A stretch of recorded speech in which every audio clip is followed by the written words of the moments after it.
예레미야서 1장 11절에서 19절 잘 나눠주셨고 약간 원어적 지식이 좀 필요한 부분이 좀 있긴 있어요.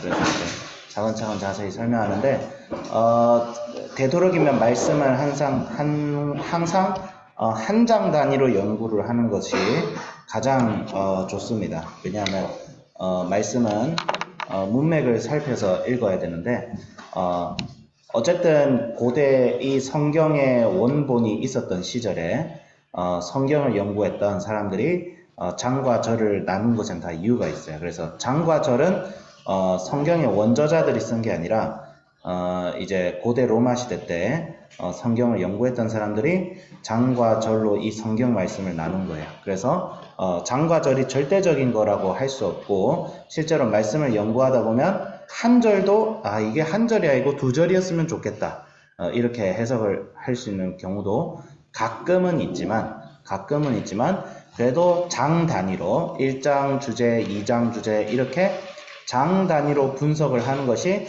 성경을 연구하는 데는 제일 좋아요. 설교 단위로는 좀 그런데 이 장을 가지고 하나의 설교를 써라 하고 하기에는 장이 좀 많을 수 있어요. 그렇지만 성경을 연구하고 이 성경을 통해서 내가 하나님의 뜻을 알고 싶다라고 하면 장 단위로 성경을 연구하는 것이 제일 좋습니다. 그래서 1장 전체를 가지고 일단 살펴볼 것이고 그래서 일단 오늘 7월 오늘 며칠이죠? 7월 7일 금요일에 이 말씀 본문 1장 11절 19절 크게 두 개로 나눌 수 있어요. 11절부터 이제 16절까지는 이제 환상에 대한 얘기가 나오죠. 그 안에서 첫 번째 환상은 살구나무 가지 환상인데 살구나무 가지 환상에 대해서 하나님께서 보여주신 이유는 이제 한글 성경을 읽으면 이해하기가 좀 어렵죠. 갑자기 살구나무 가지를 딱 보여주더니 이게 뭔 얘기인가 싶은데 원어적으로 살구나무 가지, 살구나무를 뜻하는 히브리어 단어는 샤케츠라고 합니다. 샤케츠라고 하는데 내 말을 지켜 그대로 이루려 한다라고 했을 때 이루다, 말을 이루다, 성취하다, 주의를 주다 이 뜻으로 나는 건 쇼케츠라고 합니다. 쇼케츠. 근데 히브리어는 모음 있죠. 아에이오우를 뜻하는 모음에 대한 스펠링이 따로 없어요. 모음을 표현하는 글자가 따로 없습니다. 예, 그러니까 이 말은 뭐냐면 살구나무를 뜻하는 샤케츠와 말한 대로 이루다라는 뜻의 쇼케츠는 스펠링이 같습니다. 예, 스펠링이 같아요. 그러니까 글자로 쓰면 샤케츠 똑같아지는 거야. 예, 히브리어는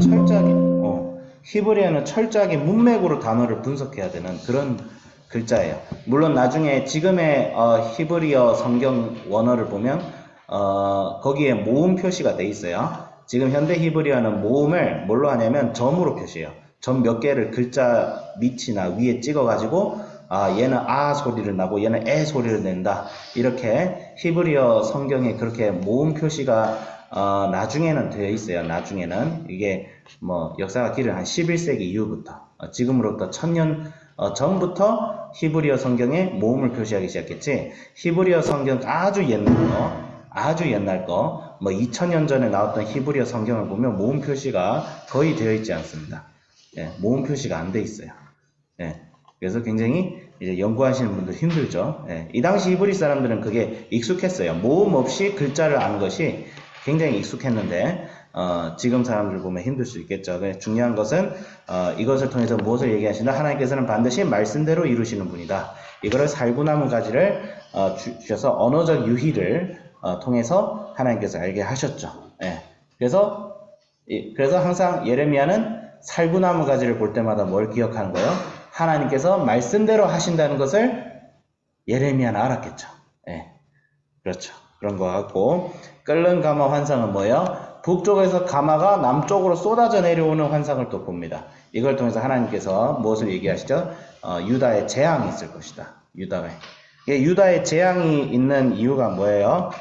무리가 나를 버리고 하나님을 버리고 다른 신들에게 분향하며 자기 손으로 만든 것들에게 절을 하였다. 이게 뭐예요? 우상숭배죠. 우상숭배.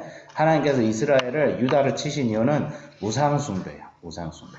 하나님을 버리고, 단순히 하나님 너 왜 내 말씀대로 살지 않았어? 너 왜 율법 안 지켰어? 그래서 오늘날 구약을 이해하고 이스라엘 백성들, 즉 예수님 오시기 전에 교회에 대해서, 하나님의 공동체에 대해서 이해할 때 좀 많은 경우, 다 그렇진 않지만 많은 분들이 좀 크게 오해를 하는 게, 이스라엘 백성들은 율법을 안 지켜서 하나님께 심판을 받았다, 이런 식으로 경건하게 살지 못해서.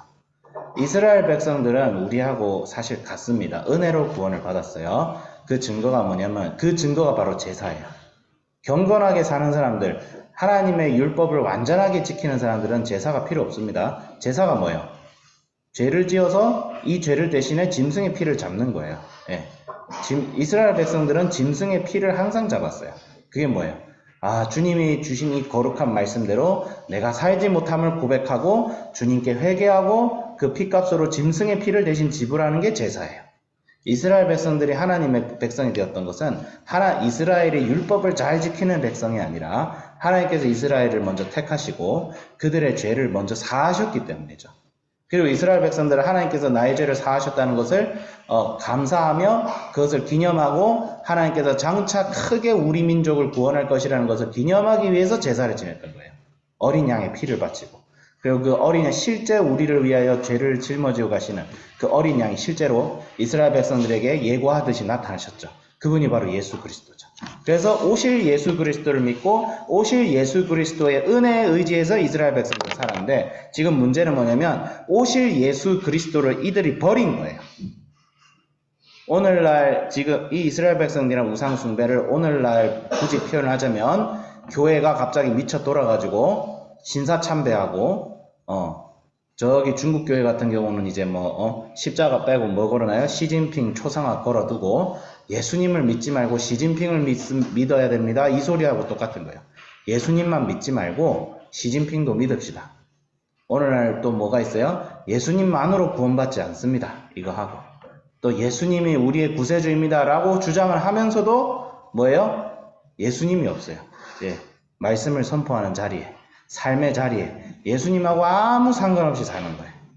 마음속에 예수님을 사랑하고 예수님 말씀대로 살고 예수님에 대해서 생각하는 마음이 조금이라도 있지 않는, 그러니까 철저한 패역의 상태, 하나님을 사랑하는 마음이 전혀 없는 상태가 바로 유다 사람들의 신앙이었어요. 성소가 있고 매일 제사 지내고 매일 종교적 의식은 철저하게 합니다. 근데 그 마음속에 예수님이 내 마음의 중심이 되려는 게 전혀 없는 거예요. 양심이 조금이라도 있으면 하나님께서 이렇게 심판 안 합니다. 하나님께서는 죄 지었다고, 도덕적으로 부족하다고 하나님 심판하지 않아요. 이스라엘 역대 6명의 사사가 등장하는데 그 중에 한 명은 음란했고, 한 명은 독재자가 됐고, 한 명은 뭐였어요? 자기 딸을 인신공양해서 바쳤죠. 하나님께서 쓰시는 사람들은 도덕적인 사람들이 많이 없었어요, 솔직히. 우리 사사, 제가 구약 사사를 연구하면서 깜짝 놀랐던 게 6명의 사사가 등장하는데 그 중에 3명은 지금 도덕적 기준으로 보면 인간 실격인 인간 말종 사람들이었어요. 입다는 잔인했고, 거슬리면 다 죽이는 사람이었고, 삼손 훌륭한 사람이었죠. 삼손은 나중에 사사가 된 다음에 이제 뭐가 돼요? 지가 왕이 되려고요. 나는 왕이 안 되겠다 하면서 지 아들을 아비멜렉, 멜렉라는 말은 히브리어로 왕이란 뜻이에요. 왕이 될 자라. 아비는 뭐예요? 아버지란 뜻이에요. 나는 왕의 아버지다, 이 뜻이에요. 지 아들 이름을 아비멜렉으로 지어요. 그리고 삼손은 걔는 왜 사사로 세웠는지 나 아직도 이해가 안 되죠.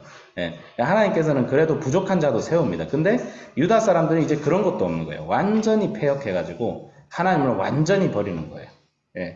그런데 하나님께서 예레미야에게 이제 말씀하시죠. 너희들은 이 패역한 백성에게 예언하고 이 패역한 백성에게 나의 말을 전해라. 얘들이 안 들을 것이라. 얘들이 너를 대적할 것이다. 너를 미워할 것이다. 하지만 내가 너와 함께 하겠다. 그래서 선지자들의 가장 큰 특징은 선지자들은 사람 눈치를 보지 않고 사람의 시선에 신경을 쓰지 않습니다. 오직 하나님의 말씀만 전하는 자들이었죠. 그래서 좀 시간이 다 됐는데 결론을 내리자면 예레미야 1장은 뭐에 대한 주제냐면 이제 하나님께서 예레미야를 통하셔서 말씀하기 시작하다. 이렇게 주제를 정하면 될 것 같아요. 그래서 이제 여기 우리가 어제 배웠던 것은 예레미야를 부르시는 하나님, 그 다음에 11절에서 19절은 이 예레미야를 통해서 하나님께서 무엇을 하시겠다. 그래서 이스라엘에게 재앙을 선고하기 위하여 예레미야를 사용하시는 하나님이라고 보면 될 것 같아요. 그래서 이제 내일부터 이제 예레미야 2장 들어가죠. 이제 예레미야 2장에서부터는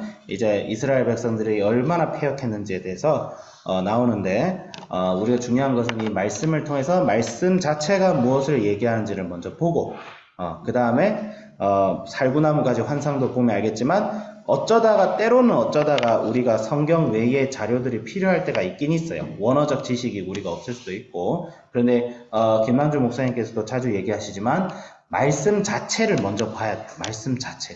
말씀 자체를 먼저 보고 말씀 자체가 무엇을 얘기하는지 내가 최대한 파악한 다음에 보조적인 자료로서 역사적 지식이나 원어 지식이 필요하다는 것을 우리가 항상 상기해설 말씀을 연구를 하면 아주 좋을 것 같아.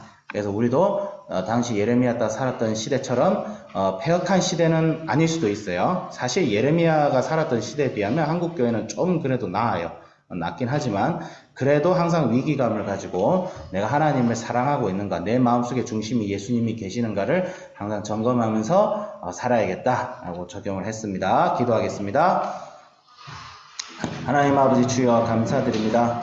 주님, 자기 백성에게 심판을 선고할 수밖에 없었던, 징계를 선고할 수밖에 없었던 그런 하나님의 마음을 우리가 기억하며 하나님을 단순히 무서운 심판자로 보는 것이 아니라 하나님께서 결국 내 손을 잡아주시고 주님께서 지금도 내 마음의 문을 두드리고 나와 함께하자, 내 품에서 벗어나지 말자, 나를 돌아봐라, 이 세상에 속지 마라, 그렇게 애통하며 호소하시는 우리 하나님의 마음을 우리가 이해하며 오늘 주님과 함께 동행할 수 있게 해주시옵소서. 예수님의 이름으로 기도드립니다. 아멘. 감사합니다. 네, 오늘 승리하십니다.